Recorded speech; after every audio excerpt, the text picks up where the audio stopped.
Now, why would we pay somebody only $4 an hour? They're not very valuable to the marketplace. Now, we got to make that distinction, to the marketplace. Might be a valuable brother, a valuable member of the community, valuable member of the church, valuable member in the sight of God, to the human family, of course, those kind of values. But to the marketplace, which is called what? Reality. Reality is, if you're not very valuable, you don't get much money. Those are called the facts.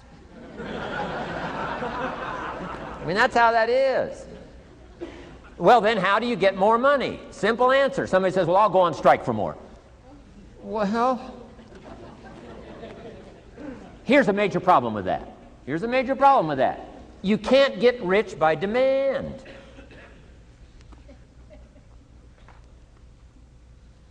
Somebody says, well, I'm waiting for a raise. I'm telling you, it's easier to climb than to wait for a raise.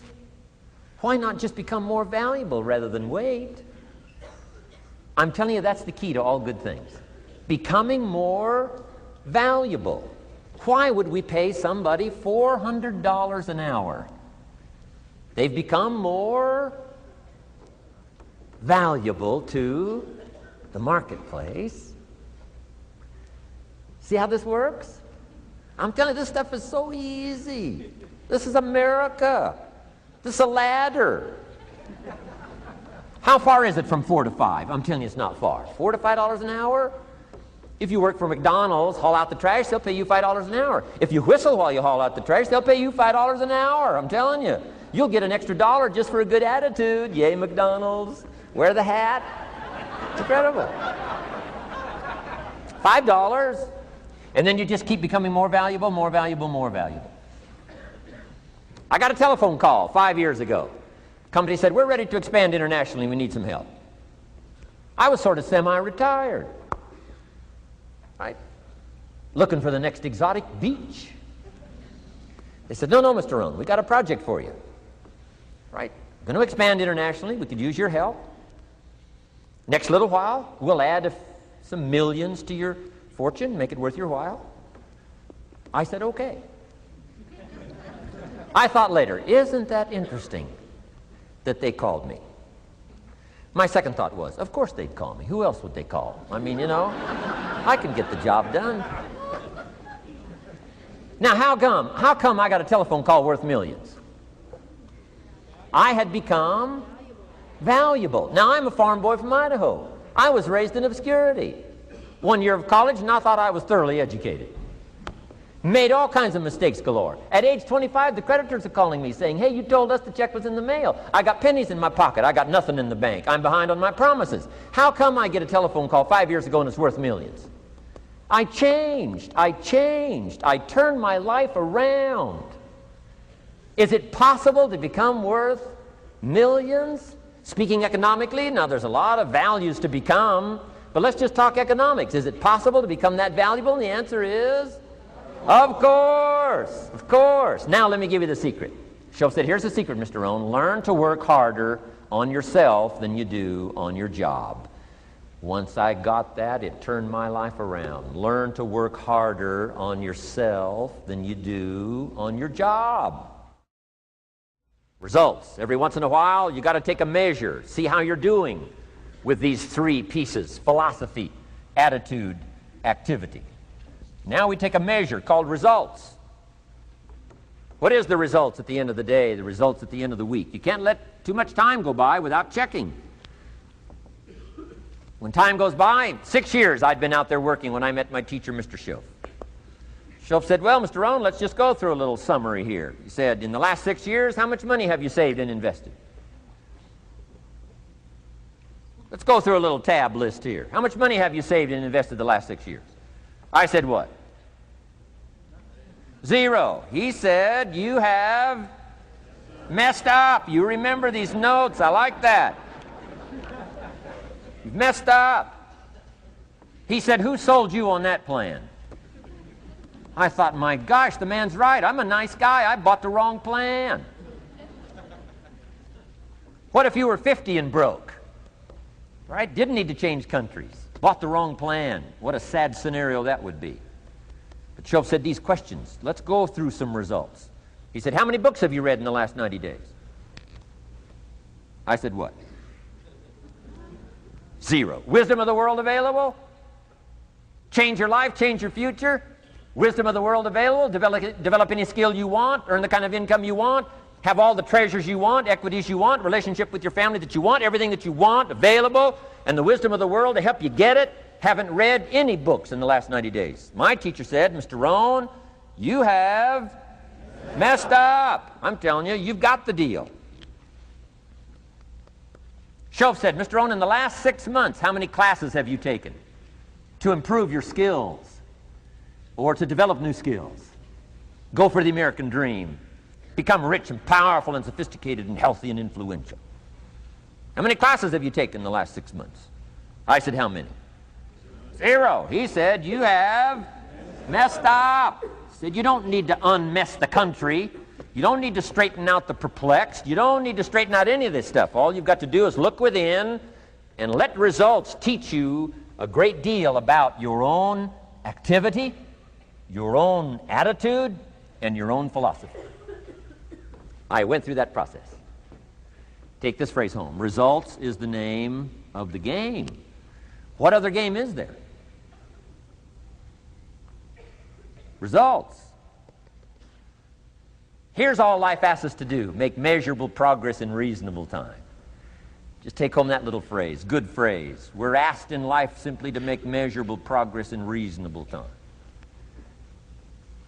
We demand it of our children. How many years do you want your child to spend in 4th grade? Approximately.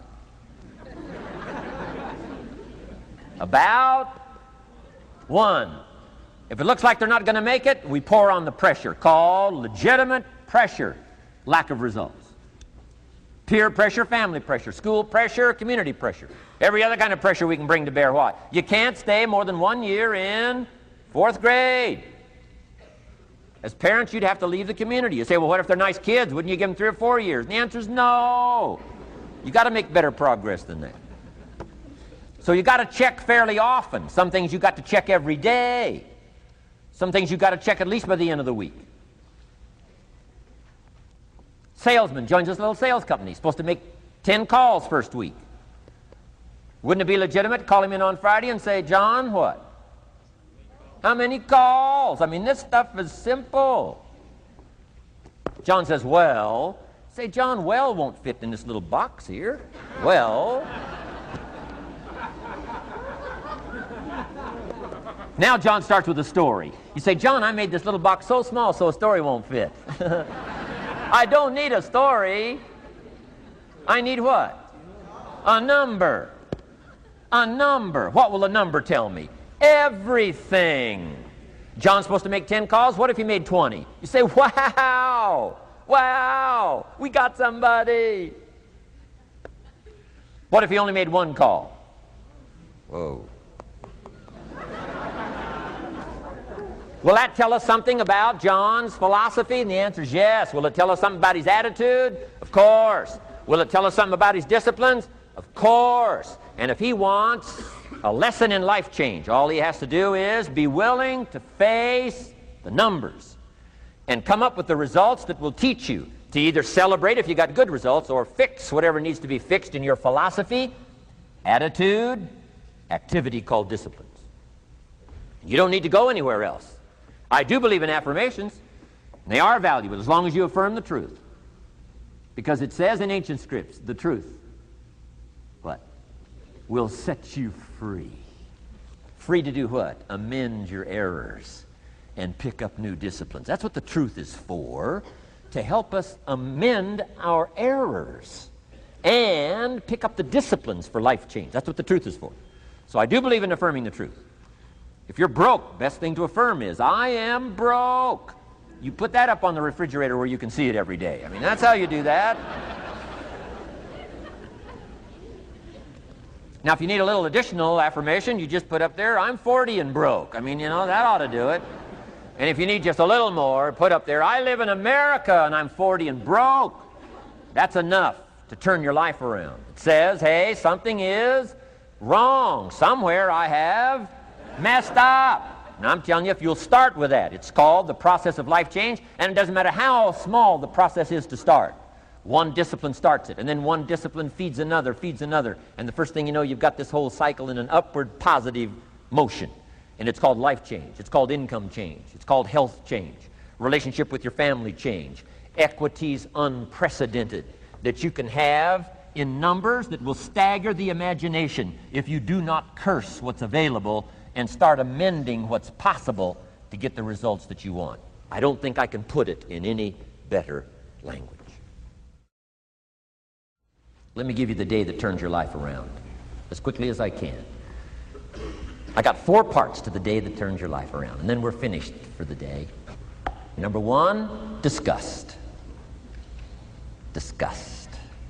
Disgust is a negative emotion, but it can have a very positive, powerful effect.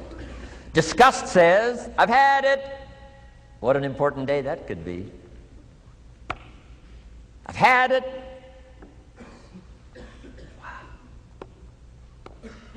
I met a beautiful, powerful, accomplished executive lady in New York. The company invited me to come in. This lady was the vice president, extraordinary lady. I got to know her, and I found out her story.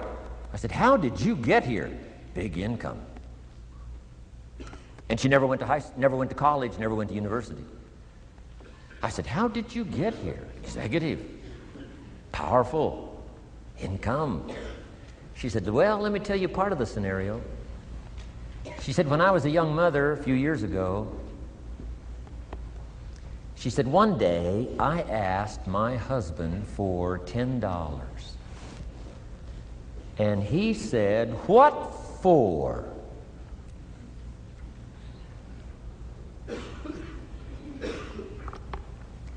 She said, before that day was over, I decided I would never, ever ask again. She said, I started studying opportunity, found it, took the classes, put myself through the schools, did the scenario. Now I'm vice president. I make a lot of money. And she said, I kept my promise. I've never, ever had to ask again. It's called a life-changing day. The day you say, enough is enough. Now, if you can add an act to your disgust, it helps. A man takes a shotgun to his car, blows out every window, destroys every tire, puts 100 rounds in it, and says, I've driven this embarrassing thing for the last time. And then he saves it. He saves it. And later when somebody says, how did you become rich and powerful? He says, let me show you this car. One day I'd had it up to here, I blew it to smithereens. Enough is enough. Powerful. Here's the last 3. Next is decision. Decision making is a life-changing day. If you went home today and in the next few days cleaned up a list of decisions, it could furnish enough inspiration for the next 5 years, 10 years. What an inspiring day, the day you can bring yourself to decide. And here's the 3rd one, desire, wanting to bad enough. Who knows the mystery of that? We don't know. But here's something I do know. Sometimes desire waits for a trigger, waits for something to happen. Who knows what the happening may be? A song, the lyrics, a movie, the dialogue, a seminar, a sermon, a book, an experience, confrontation with an enemy, a conversation with a friend who finally levels with you. Whatever the experience it is, it's so valuable. And here's my best advice. Welcome all experiences. You never know which one is going to turn everything on. Don't put up the walls. The same wall that keeps out disappointment keeps out happiness. Take down the walls. Go for the experience. Let it teach you. And here's the last one. Resolve. Resolve says I will. 2 of the most powerful words in the language. Benjamin Disraeli said, nothing can resist a human will that will stake its existence on its purpose. Shortly put, I'll do it or die. Best definition of resolve I got from a little junior high girl, Foster City, California. I'm going through some words one day. I got to this one and I asked the kids, who can tell me what resolve means? Some didn't know, some tried. Interesting. The last one was the best. Little girl about 3 rows back, she said, I think I know, Mr. Rohn. I said, what? She said, I think resolve means promising yourself you will never give up.